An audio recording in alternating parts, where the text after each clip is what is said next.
एक राजा के पास दो भिखारी प्रतिदिन भिक्षा लेने आते थे। राजा दोनों को एक सी भिक्षा देता था। एक भिखारी कहता, सब राजा जी की कृपा है। दूसरा कहता, सब ईश्वर की कृपा है। राजा को बहुत अटपटा सा लगता था कि दान मैं देता हूं, कृपा ईश्वर की कहता है। लेकिन ईश्वर से तो अब प्रतिस्पर्धा नहीं कर सकता था। एक दिन राजा सोचता है कि जो भिखारी कहता है राजा जी की कृपा है, मैं चुपचाप उसकी मदद कर दूंगा। क्योंकि दोनों इकट्ठे आते थे, इसलिए भिक्षा तो एक से ही देनी पड़ेगी। अगर एक को ज्यादा दी तो मेरा नाम खराब होगा। लोग कहेंगे राजा पक्षपात करता है। अगले दिन राजा ने दोनों को एक साथ दान दिया। लेकिन जो भिखारी कहता था राजा जी की कृपा है, उस भिखारी को राजा कहता है कि तुम आज उस मार्ग से जाओ जिससे मैं रोज जाता हूं। जब भिखारी उस मार्ग से निकल रहा था तो वहां के फूलों की सुगंध, बाग की साफ सफाई देखकर मंत्रमुग्ध हो गया। वह सोचने लगा कि इतना स्वच्छ मार्ग है, क्यों न मैं आंख बंद करके जाऊं, ताकि मैं फूलों की सुगंध अच्छे से महसूस कर सकूं। अगले दिन जब भीख मांगने आता है तो राजा जी हैरान हो जाते हैं। राजा उसे पूछते हैं, तुमने कल बाग में क्या क्या देखा? वह कहता है कि वहां की साफ सफाई और फूलों की खुशबू के कारण आधा रास्ता तो मैंने अपनी आंखें बंद करके पार कर लिया था, ताकि मैं फूलों की खुशबू महसूस कर सकूं। राजा जी समझ जाते हैं कि रास्ते में रखी सोने की मोहरें तो इसने आंख बंद होने के कारण देखी ही नहीं है।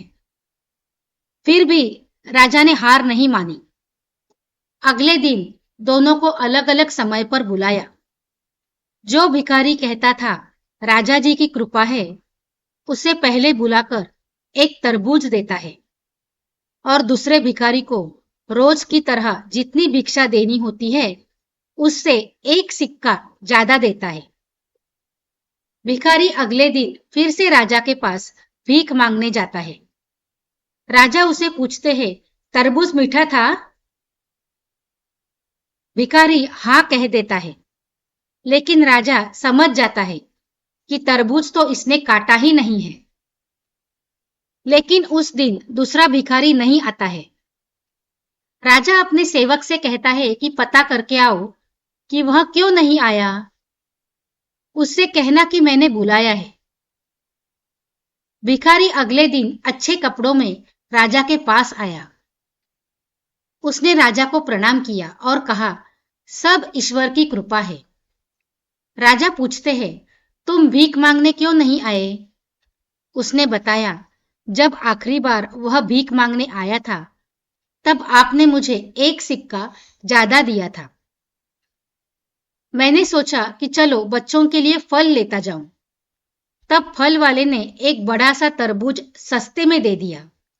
उसने बताया कि कोई लड़का उसे बेच गया है, लेकिन उसने बाद में देखा कि तरबूज बीच में से थोड़ा कटा हुआ था। कोई ग्राहक इसे नहीं खरीदेगा, इसलिए उसने मुझे सस्ते में दे दिया। राजा समझ गया था कि जो तरबूज मैंने उस लड़के को दिया था वह उसने बेच दिया। भिखारी ने आगे बताया कि जब उसने तरबूज घर जाकर काटा तो उसमें से सोने के सिक्के निकल आए। उससे मैंने अपना घर, दुकान, बच्चों और अपने लिए सुविधा का सामान खरीद लिया। सब ईश्वर की कृपा है। उस दिन राजा का घमंड चूर चूर हो गया। जिसे मैं चाहकर भी अमीर बना ना सका, उसे ईश्वर ने एक झटके में अमीर बना दिया। उस दिन के बाद राजा भी मान गया कि ईश्वर की कृपा के बिना राजा भी किसी का नसीब नहीं बदल सकता।